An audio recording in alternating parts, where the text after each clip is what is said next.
Un mois sur le fil. Les ministres cultivent, depuis le 16 juillet, une position d'équilibriste. Ne pas trop en faire, tout en assurant le minimum. Gérer la continuité des affaires de l'État, sans pouvoir modifier la loi ni avancer sur des projets de réforme. Vaste exercice. Ajoutez à cela un contexte à risque, avec une planète olympique réunie à Paris, une rentrée scolaire dans moins de 3 semaines et un budget à préparer pour l'automne, vous obtiendrez un véritable casse-tête. Et la Constitution n'est, sur ce point, pas d'une grande aide. Après l'épisode des ministres votant pour la présidence de l'Assemblée nationale. Et avant que Thomas Cazenave n'annonce le gel de 10 milliards d'euros supplémentaires. Les spécialistes se sont ainsi écharpés une bonne partie de l'été sur ce qu'a le droit de faire et de ne pas faire un gouvernement démissionnaire. Scandale démocratique. La gauche a bien hurlé au déni de démocratie, comme en atteste un visuel partagé sur les réseaux sociaux par le mouvement Génération.Milieu-S. Le gouvernement démissionnaire gère bien plus que les affaires courantes. C'est un scandale démocratique.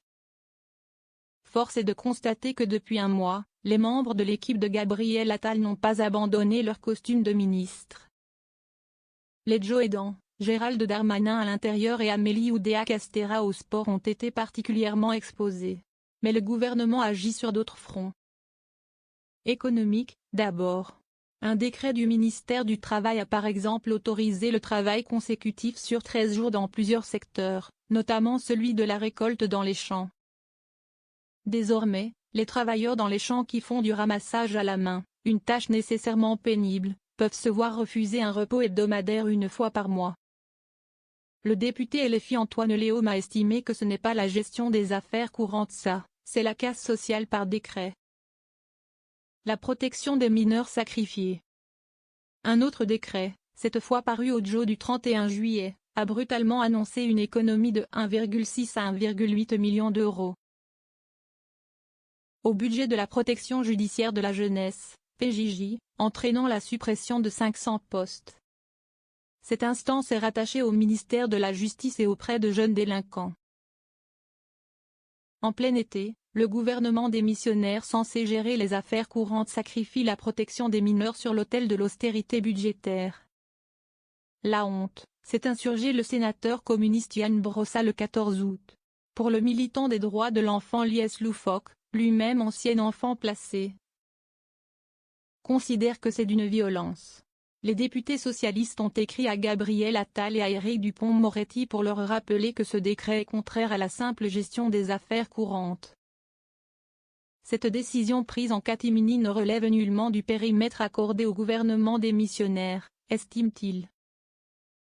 Autre décision très symbolique prise ces derniers jours, la fin de la circulation du train des primeurs entre Perpignan et Rungis. La SNCF et le gouvernement démissionnaire vont jeter plus de 20 000 camions sur les routes, enrage le député LFI et ancien cheminot Thomas Porte. Enfin, à l'approche du fatidique 1er octobre, date à laquelle le projet de loi de finances pour 2025 doit impérativement être transmis au bureau de l'Assemblée nationale, le gouvernement s'active pour préparer le budget. Mais en a-t-il seulement le droit ? La secrétaire nationale des écologistes Marine Tondelier s'est agacée dans une vidéo publiée sur X de savoir les ministres démissionnaires faire des arbitrages pour déterminer le prochain budget. Les remontées de terrain que l'on a sont extrêmement préoccupantes, s'inquiète-t-elle. Bruno Le Maire a déjà annoncé des baisses de crédits significatives pour les ministères. Au-delà de la signature de décrets, le gouvernement démissionnaire a aussi procédé à une série de nominations. À commencer par celle de l'ancienne ministre Bérangère Couillard, battue dans sa circonscription aux législatives et recasée à la tête du Haut Conseil à l'égalité. Recours d'anticorps devant le tribunal administratif.